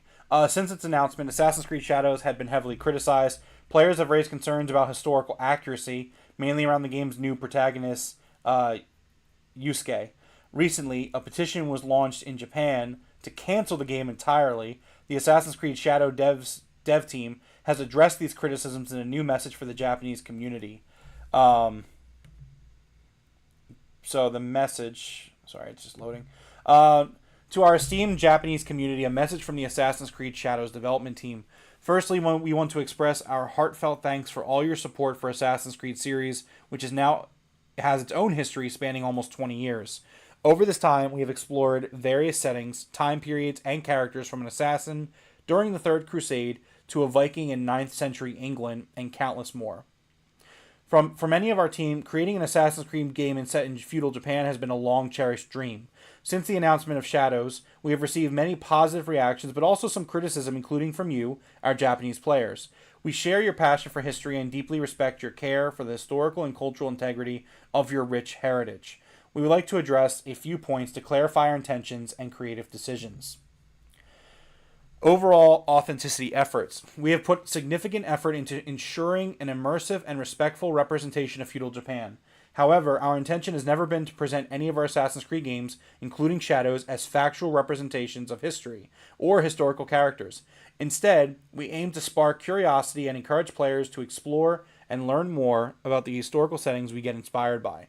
Shadows is first and foremost designed to be an entertaining video game that tells a compelling historical fiction set in feudal Japan. Our team extensively collaborated with external consultants, historians, researchers, and internal teams at Ubisoft Japan to inform our creative choices. Despite these sustained efforts, we acknowledge that some elements in our promotional materials have caused concern with the Japanese community. For this, we apologize.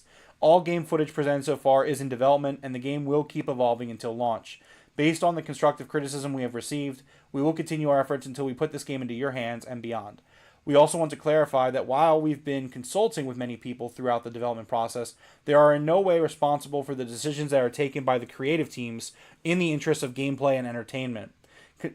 Consequently, we respectfully request that any criticism not be directed at our collaborators, both internal and external. Creative liberties and historical inspirations. While we strive for authenticity in everything that we do, Assassin's Creed games are works of fiction inspired by real historical events and figures. From its inception, the series has taken creative license and incorporated fantasy elements to craft engaging and immersive experiences. The representation of Yusuke in our game is an illustration of this. His unique and mysterious life made him an ideal candidate to tell an Assassin's Creed story with the setting of feudal Japan as a backdrop. While Yusuke is depicted as a samurai in Assassin's Creed Shadows, we acknowledge that this is a matter of debate and discussion. We have woven this carefully into our narrative with our other lead character, the Japanese shinobi Now, who is equally important in the game. Our dual protagonists provide players with different gameplay styles. We greatly value your feedback and encourage you to continue sharing your thoughts respectfully.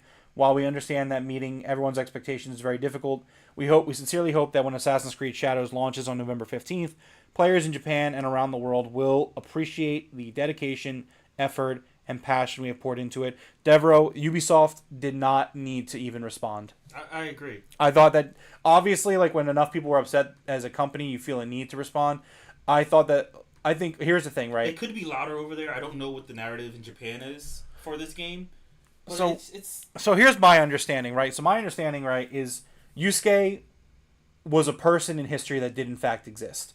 There is a lot of contention between some historians and between historians whether was he a samurai or not. Some people use the argument that in the documentation from the time shows that he owned a house, he would carry swords for I keep forgetting the name of it's a legendary samurai. But he would carry his swords. He owned a house. He was trained in the sword. Like a lot of people say, well, these things were designations for samurai of the time. So like a lot of people, you could probably you could assume or speculate he was a samurai. Mm-hmm. While others say there's no such documentation that says he's a samurai. Okay, but at the end of the day, I think that it comes from a place of bad faith because, and I was talking to Jeff the other day about it as well, and I said, the Assassin's Creed games, since the very first one that we talked about earlier, you boot up the game and says this game is a work of fiction, set in a historic setting. Like, I hate to break it to people, but Ezio Auditore da Firenze was not an assassin. He was just a man that lived a very well-traveled life and Ubisoft was like, wow, this guy was in all these places. We could totally make this guy a globe-trotting assassin, like master of the Brotherhood. Mm-hmm. Like these things are like it's historical in terms of its context. But it's fiction. It is a work of fiction. Yeah, I think in Assassin's Creed 3, George Washington is the one who orders for your family to get murdered, I think. Like, I think that's in the game. He's the one that sent the order. Charles Lee. Was it Charles? I think you're thinking of Charles Lee. But again, like, these people in history were real people, and like they were in these settings and these scenarios. Or no, George Washington was doing it to other I guess Native American families. You find out later on. Oh. It's like, but no one like it's like. Again, no one boycotted that. You know what I mean? It's like. Well, again, like, but that's my point. It's like I just feel like Da Vinci's in there, like. Yeah, it's like I feel like it gets to a point where people just want to be offended by stuff. Yeah, yeah. And so, like, at the end of the day, like, if this person was a real person in feudal Japan, that's all you need. It's like, okay, then you can go tell your story. I think it was completely ridiculous. I don't think that Ubisoft needed to respond to it. And I'm still very excited for Assassin's Creed. I honestly don't think it's Japanese people or black people doing the complaints. I think it's probably like. I don't know. No, yeah, I get you. So here's a funny little follow-up. The Assassin's Creed Shadows debate somehow reached the Japanese government, who reportedly reminded everyone that the historical fiction isn't really their problem. Contrary to online speculation and reports, Assassin's Creed Shadows is not subject of heated debate among the Japanese government. Sankei reports that the NHK Party representative Satoshi Hamada formally asked Japanese government ministries to comment on Assassin's Creed Shadows. Hamada reportedly cited concerns over historical inaccuracies featured in the game. Responding, the Japanese Foreign Ministry said it simply wasn't their concern, while the Education Ministry offered a boilerplate response to Hamada, saying that a game shouldn't violate public order or morals. The Education Ministry statement further read that careful handling is required if there are suspicions of content that violates public order and morals. While some considered the exchange a big deal, Kanata University of International Studies lecturer Jeffrey J. Hall points out on Twitter that questions like Hamada's are more often performative than not. What's more, the NHK Party is so small it's virtually insignificant in the grand scheme of Japanese politics. The group's status as a political party was revoked earlier this year in January when the Atsu wing of National Diet expelled 2 members. Yeah. It's just the Japanese government's like, it sounds like it's a video game. Yeah. It's a work of fiction. So yeah, again, I just thought that this was completely ridiculous. Something that didn't need to be said. I agree. Number 10 on the headlines. Once again, proving Devro wrong. Despite 90% of its sales now digital, Capcom claims it will not stop producing physical games. During a Q&A summary of its 45th Ordinary General Shareholder Meeting, Capcom was asked about its outlook on the production of physical games, especially as the company sees a larger portion of sales being directed towards digital. Given that a significant number of end users demand physical games, we do not expect to eliminate physical products, it said. 90% is... I wasn't expecting that number. Yeah. Well, they said that... You said, like it's like that's they said a significant number of users still want to buy physical, so we don't have any plans to end physical anytime soon. Okay. But I'm just saying, 90% is a lot more than I thought you were going to say. I think you're stretching the number a little bit. You said 90. I think you're misquoting me. Number 11 on the headlines. Some good news coming out that we had talked about previously. So Jez Corden has been told that Microsoft is actively working with Capcom on the MT framework issue that has stopped Capcom from porting games like the Marvel vs. Capcom collection, Monster Hunter Stories, and the Great Ace Attorney games on Xbox. So they know about it. They're trying to fix it. Which is great. That's great, yeah. I will definitely buy Marvel vs. Capcom when it comes to Xbox. So Devro, in video games, right? We talk about layoffs a lot. And a lot of times, these layoffs, in fact, almost, these layoffs are usually mentioned by the media, specifically IGN. Mm-hmm. sometimes when IGN reports on the layoffs, they make sure to report on those layoffs very extensively. I didn't really see a lot of people at IGN reporting this next one. So Humble Games has laid off its entire team. Humble Games, the publisher under the Humble Bundle umbrella that is owned by IGN, has reportedly laid off its entire team. The news of Humble Games layoffs first came via a social media post by senior QA Emily Kiefer. Another year, another layoff, she said. Today is mine and my entire team's last day at Humble Games. So the Humble Games did update saying that it did lay off the entire team, but it is not closing the studio. So they laid everybody off, but like, oh, we're not closing. I Didn't see IGN report on this one, though. Maybe they did. I didn't see it, though. Number 13. Video game actors are on strike. Video game voiceover and performance actors are going on strike over the use of AI in video game development, SAG-AFTRA has announced. As of 12:01 a.m. on July 26, members of the union will strike after more than 18 months of negotiations between the union and game studios under the Interactive Media Agreement, IMA. It was just on July 22nd that the union national director was given authorization to call for an immediate strike after negotiations continued to stall. The sticking point of the current negotiations that ultimately led to this strike were AI protections for voiceover and performance actors. According to members of the negotiating committee on behalf of the actors, they believe that game studios don't want to protect their actors against the possible exploitation that exists with AI. We're not going to consent to a contract that allows companies to abuse AI to the detriment of our members. Enough is enough. When these companies get serious about offering an agreement our members can live and work with, we will be here, ready to negotiate, stated SAG-AFTRA President Fran Drescher via release. Frankly, it's stunning that these video game studios haven't learned anything from the lessons of last year, that our members can and will stand up and demand fair and equitable treatment with respect to AI, and public support, and the public supports us in that, SAG-AFTRA National Executive Director and Chief Negotiator Duncan Crabtree Ireland said. In response to a call for strike by SAG-AFTRA, the video game producers involved in the IMA negotiations released the following statement via spokesperson Audrey Cooling to Insider Gaming.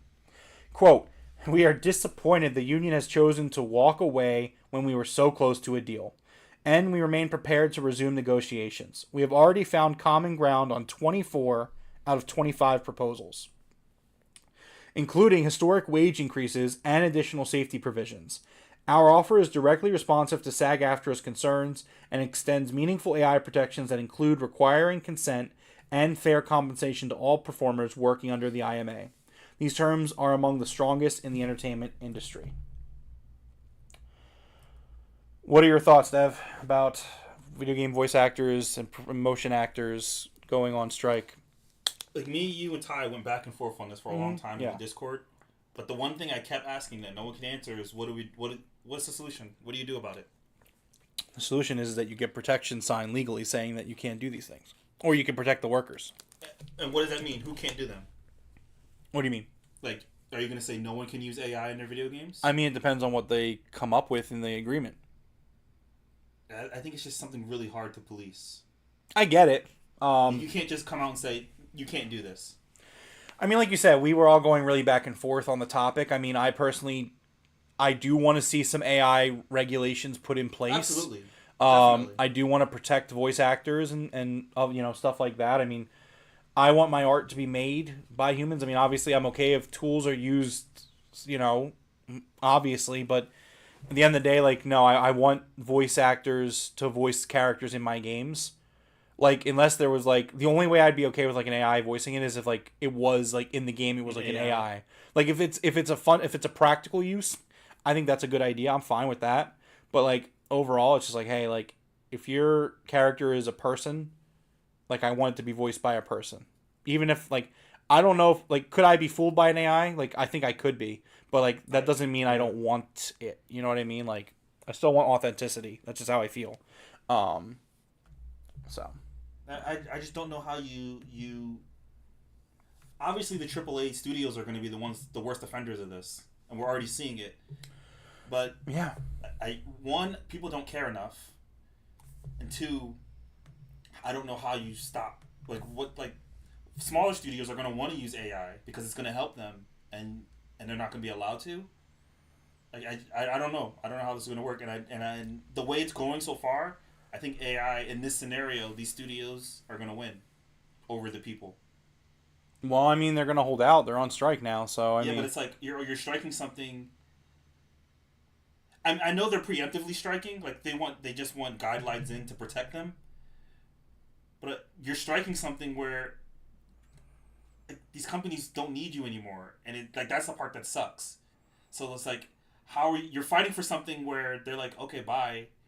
I don't know. It's sad to see this happening, but it's like, I don't know how you fight this. Again, like that, like I don't know. I mean, we've talked about it a lot. I mean, for me, I have my standpoints on it. Wants and solutions are two different things. I get what people want, but what is the solution? And two, do people care? We saw Activision putting in AI art into their game and selling it as a cosmetic. Once they're going to make enough money off of that where they don't need the artists anymore, they're going to get rid of them, and people are still going to play the game. People are still going to buy the game. You are still going to get the game. You know what I mean? I mean, yeah, I hear you. So it's like, how are you... We're saying, hey, don't do this, as we're taking money off our wallets and giving it to them. And those two things don't match up. And that's the part that sucks. So I think they're doing what they have to do. Mm-hmm. And hopefully there's guidelines in there, because we need AI guidelines across the board, not just in games, like everywhere. But yeah. I mean, it is what it is. We'll see how it shakes out. I mean, I don't know. Like you said, there's a solution to two different things, and I mean, I think that I would like for the solution to be some sort of protection in place for the actors, but I mean, I don't know. We'll have to see how it goes. Next up, speaking of things that need protecting, Roblox reported over 13,000 incidents of child exploitation last year. But a spokesperson from Roblox said that the recent article contained glaring mischaracterizations about how they protect users of all ages on the platform. They go on to say that the child endangerment is not a widespread problem on the platform. oh, see, But there's only 13,000. There's only 13,000 yeah, that's a small thing. reported cases. Yeah, Okay. Yeah. it's just a small thing, just a small. Just 13,000. Yeah. 5 digits. Okay. We're going to move on for the sake of time. Number 15. Do we know the name of Starfield's next second expansion? Today, they trademarked Starborn. First spotted on Twitter by user Timur222, the new trademark was filed on July 12th of this year and is registered by ZeniMax Media Inc. For context, Starborn refers to humans in Starfield. It's kind of a spoiler thing, so I don't want to get into it too much. But there are a people named the Starborn. Okay. So people are speculating that the next expansion, followed Shattered Space, will be Starborn. I want to see more of Shattered Space. I can't wait. They're making us wait really long. But I feel like Xbox has been doing that for the last few years, where they're playing things close to the chest, where it's like, we don't have release dates yet for Avowed and Indiana Jones, and I just feel like they're definitely sitting on these release dates. And something, I don't know why, but that's kind of the way they are now, where it's like, I think because they're afraid that a delay is going to pop up. Yeah, I honestly think it's smart, and I also think it's, hey, this game comes out. If they announce a game and it comes out in the 6 months afterwards, I think that's great. I think that's amazing. Yeah. Instead of announcing a game, it's like, hey, this game's coming out in 18 months, and you gotta wait, and I don't know, keep it close to you. We know these games are coming out within the next year, I would assume. Yeah. So. PSVR 2 app is listed on Steam. It's launching in August 2024. August 6th, 2024 to be exact. PC adapter is going to launch on August 7th with an estimated retail price of $59.99. It's either going to be a big hit or a big miss. They have to let the PSVR 2 headset work on more than just the app. Like, it has to be open to playing other PC games. If not, that's a huge miss. Yeah, I agree. Next up, PlayOn will be publishing Marvel 1943 Rise of Hydra. In a press release today, PlayOn announced a worldwide publishing agreement with Skydance Games to publish the next game from the studio. Skydance Games co-president Julian Beak stated that we believe PlayOn is the perfect publishing partner for the multi-platform worldwide release of Marvel 1943: Rise of Hydra. They added that the publisher shares our ambitious vision for the project. I'm really excited for this game, especially after like the MCU for me is really starting to come back. I'm really hype about the MCU, so it's a really good time for Marvel for me at least because I'm very much looking forward to this game and a lot of their future projects. Yeah, I think this is like a very big game for you. Two of your favorite. Yeah, Captain America especially. Yeah, and you're playing as old Cap. You know, like Steve Rogers. Steve Rogers Cap. In the middle of World War II, beating them Nazis. Like, yeah. They were like, let's make a game for him. That's a Rome ass game right there. Yeah. Next up on the headlines, Playground Games now has a third game studio. Today, Playground has 3 world-class studios in Leamington Spa. In our original HQ, we continue to support and grow the vibrant Horizon community.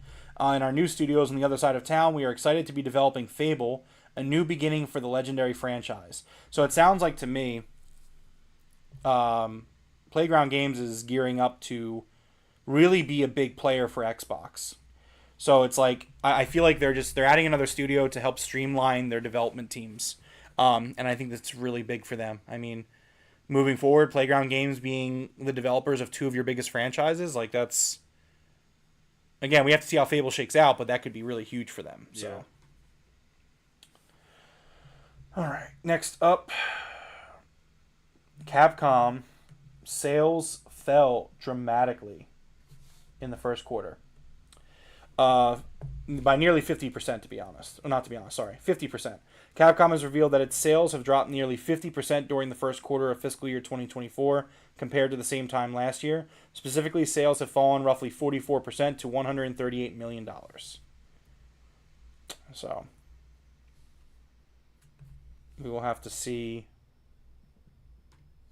I mean, did they have any big releases last year? That's what I was thinking. I don't think so. Yeah, so it kind of makes sense. Well, no, because if they didn't have releases last year, then it shouldn't make sense. For huge drops? Well, because, yeah, they had a huge drop this year. Oh, so you're wanting... Okay. But they do have big games on the horizon. Monster Hunter, amongst other things. I think, Monster Hunter is going to do a lot for them. Yeah. Number 20 on the headlines. Wargroove 2 is coming to Game Pass in August, according to a rumor from Exodus Ones. This is a solid leaker. This leaker is also claiming that the Crash Bandicoot Insane Trilogy is coming to Game Pass on August 8th as well. I never even heard of this game, but this looks like... Wargroove is really cool. Wargroove plays like Advanced Wars. Yeah, it looks like Advanced Wars. I've played the first game. It's a really good game. Yeah. The second game is not even on Xbox yet, so when it's launching on Game Pass, it would be a console launch for them as well. Yeah, I'm looking at it. I'm like, I've never even heard of it. It's a really cool game. Number 21, Bloober Team signed a deal with Viacom to make a new game using a Viacom IP. Friend of Xbox Era noted on Twitter that Bloober Team, developers of the upcoming Silent Hill 2 remake, have signed a deal with Viacom using their IP for Project F. Below is their text. Trying to see if there's any speculation on what it could be. No, there's no speculation. So, yeah, they're going to be making some sort of established IP from Viacom. The medium was okay. Like, I don't know. Bloober Team's been kind of in the dirt for me, but they're working on Silent Hill 2 remake, but I don't think that game looks very good either. So, we'll see. Number 22, I had said earlier, Crash Bandicoot Insane Trilogy is coming August 8th, rumored. Number 23, Stalker 2 has been delayed by about 2 months. GSC Game World has announced that Stalker 2 Heart of Chernobyl has been delayed again. It will now be released on November 20th, 2024. This will come as a blow to the fans who are expecting to get their hands on the post-apocalyptic open-world epic title coming this September. It has been years since Stalker 2 Heart of Chernobyl was revealed, but countless issues have surfaced that prevented GSC from delivering the game according to an original timeline. I can't be mad at this game getting delayed just because of the circumstances. Hopefully, it sounds like it's still on track to come out this year. So yeah. So I'm sure they'll figure it out. I think it sucks for Xbox's first party output though, because I think they were kind of expecting that game to launch in September, and now if Avowed's not coming out till like November, or Indiana Jones is not coming out till November, then like you're kind of waiting till November to get some more of these first party games out. So it is a little bit of a hit for Xbox, but I mean it doesn't really bother me too much.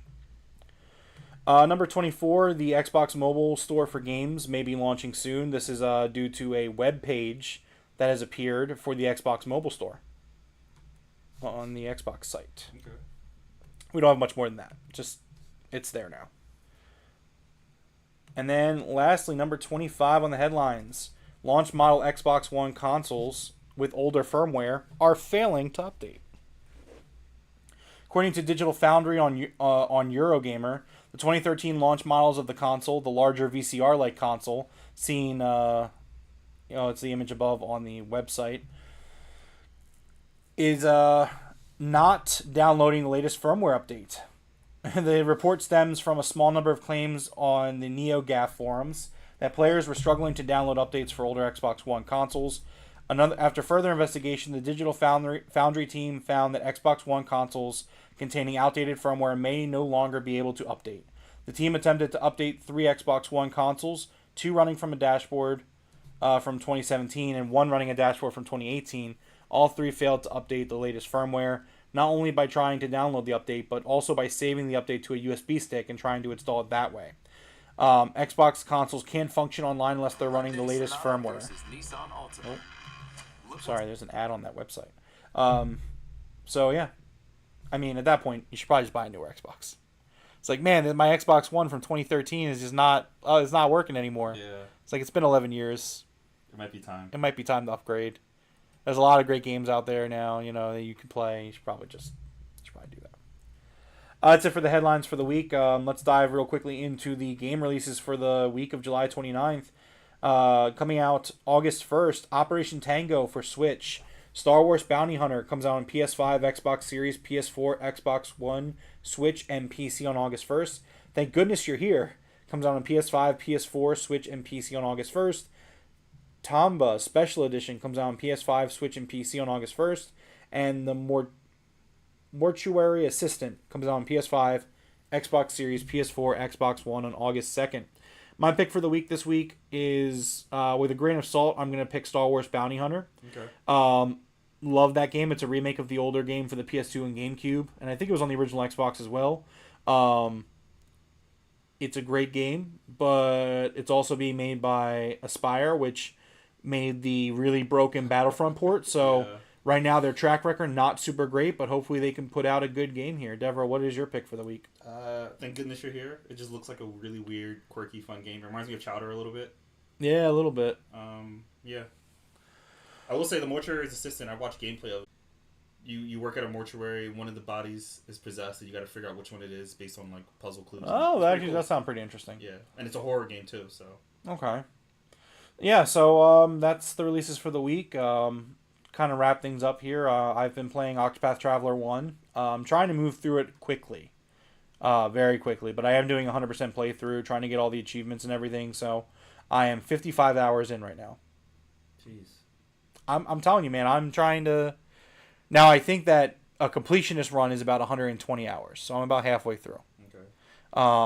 But we'll see what happens. I mean, I'm going to try to move through it as quickly as I can. We'll see what happens. I'm playing Pikmin. I'm playing a lot of Pikmin right now. At least doing like a day cycle a day. And I'm just enjoying it. So. Very nice. Enjoying it a lot. All right. Well, we're just about out of time here. We're going to wrap things up. Once again, this is the Game Room Podcast. Thank you to everyone for checking us out. Make sure you like, subscribe, check out our other videos. We just recently did a Pokemon games tier list you can check out. That was a lot of fun. 2 hours. We just argued about Pokemon for 2 hours. Basically, yeah. Make sure you check out the video description below. Subscribe. You can join our Discord where we're always talking about video games there as well. Join the discussion. We love getting people involved and talking and chatting. So, once again, thank you guys for hanging out with us, and we will catch you later. See you guys.